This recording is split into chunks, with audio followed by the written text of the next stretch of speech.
तो चाइना की आर्मी ने लास्ट लड़ाई लड़ी थी वो वियतनाम में लड़ी थी 43 साल पहले, और वहां भी हार गए। बताइए, अगर चाइना को लड़ना होता तो अब तक लड़ लिया होता।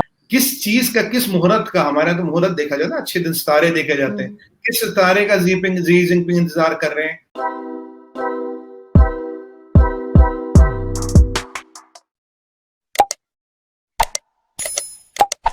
चाइना को 1 इंच टेरिटरी भी नहीं दी गई। इनफैक्ट अगर आप इसके डिटेल में जाए आरजू जी, चाइना फिंगर 8 के पीछे जा रहा है। आपको ये टोपोग्राफी तो खैर समझ आती है।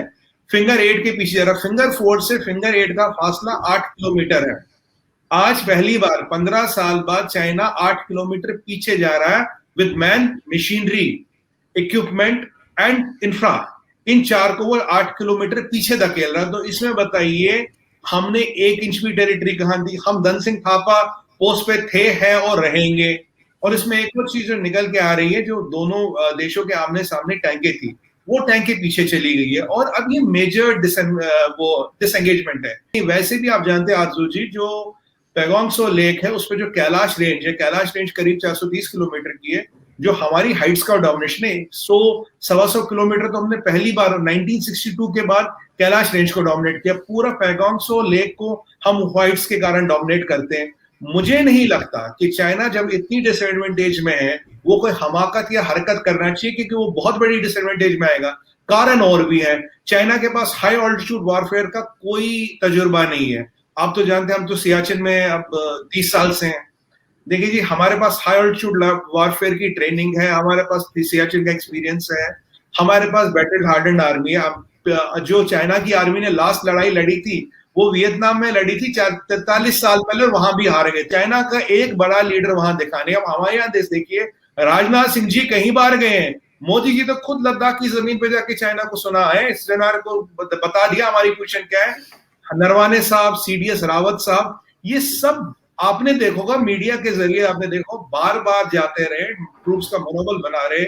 वहां रशियन राशन हो, वहां इक्विपमेंट हो, वहां सर्दी से लड़ने के कपड़े हो, इक्विपमेंट हो, जो भी इंडियन आर्मी को चाहिए था वो सारा दिया गया। और आज की बात ये है, जब हम आज और आप और हम बात कर रहे हैं, we are dominating Pangong Tso lake. If China walks the talk, disengagement will happen. If they do not, it will never happen. And इससे एक और चीज ये भी सिद्ध होगी, we have given peace a chance.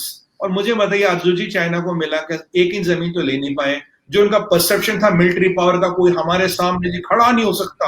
हम खड़े हैं, आपके सामने खड़े, क्या कर लिया जी आपने? हमारा जमीन आप लेने पे पॉलिटिकली आपने क्या जीता? अगर आप 8 किलोमीटर पीछे जाते हो 15-20 साल के बाद, आपने 8 किलोमीटर का जो क्षेत्र है, you have lost that territory which you literally controlled.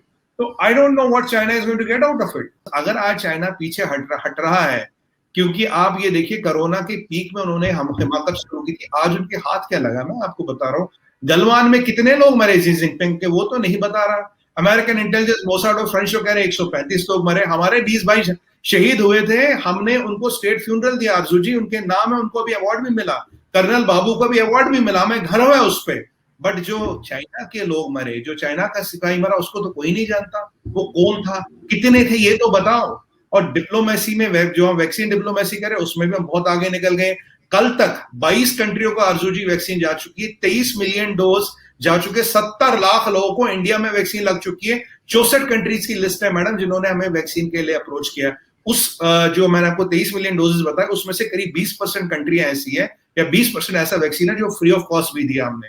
आप हमें बताइए, तो अब चाइना को इससे मिला क्या? अब उनके लिए बैकआउट करने के अलावा मुझे नहीं लगता कोई तरीका। हाँ, अमेरिका के 3 एयरक्राफ्ट कैरियर, रोजवेल्ट और रोनाल्ड रेगन और अभी निमिट्स ने स्ट्रेट्स ऑफ ताइवान पे 5-8 दिन पहले चक्कर भी काटा, जो सबसे बड़ा एयरक्राफ्ट कैरियर है।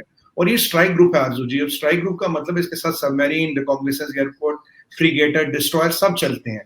अगर 3 बड़े जंगी बेड़े, जो इनको मैं उर्दू में बोलूंगा, अगर 3 बड़े अमेरिका के जंगी बेड़े साउथ चाइना सी में हैं, यहाँ इंडिया खड़ा है और यहाँ अलाइड फोर्सेस खड़ा, मुझे बताइए, अगर चाइना को लड़ना होता तो अब तक लड़ लिया होता। किस चीज का, किस मुहूर्त का, हमारे तो मुहूर्त देखा जाता है, अच्छे दिन सितारे देखे जाते हैं, किस सितारे का जी जिनपिंग इंतजार कर रहे हैं। आए तो थे जमीन लेने, लेके तो कुछ नहीं गए, 1 इंच तो ले नहीं पाए। 10 महीने से वो गलवान की पहाड़ियों में क्या चूहे गिन रहे हैं, क्या कर क्या रहे हैं? अगर आपका एक प्लान तो एग्रेशन था, कर तो पाए नहीं आप। देखिए, हम शांति चाहते हैं, but not at the cost of sovereignty and peace. हमने आप हमारे आए, हमने आपको रोका, आप घर जाइए।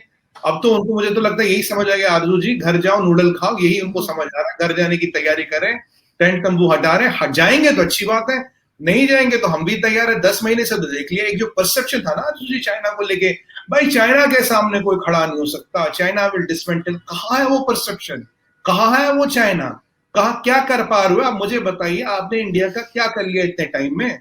और हम कोई अजरबैजान जैसा छोटा कंट्री तो है नहीं, वियतनाम फिलीपींस, आप उनको डराते हो धमकाते हो, वो डर धमक जाते हैं। हमारे यहाँ वो सब नहीं चलेगा मैडम, वो सब नहीं चलेगा। ये अच्छी तरह से चाइना के जनरलों, हुक्मरानों सब समझ गए हैं कि ये जो आप जो डराने का काम करते थे ना दुनिया को, वो हमारे यहाँ नहीं चलेगा। बाकी हाँ, हम लड़ाई किसी से नहीं चाहते, वो चाइना हो, वो पाकिस्तान हो, कोई भी।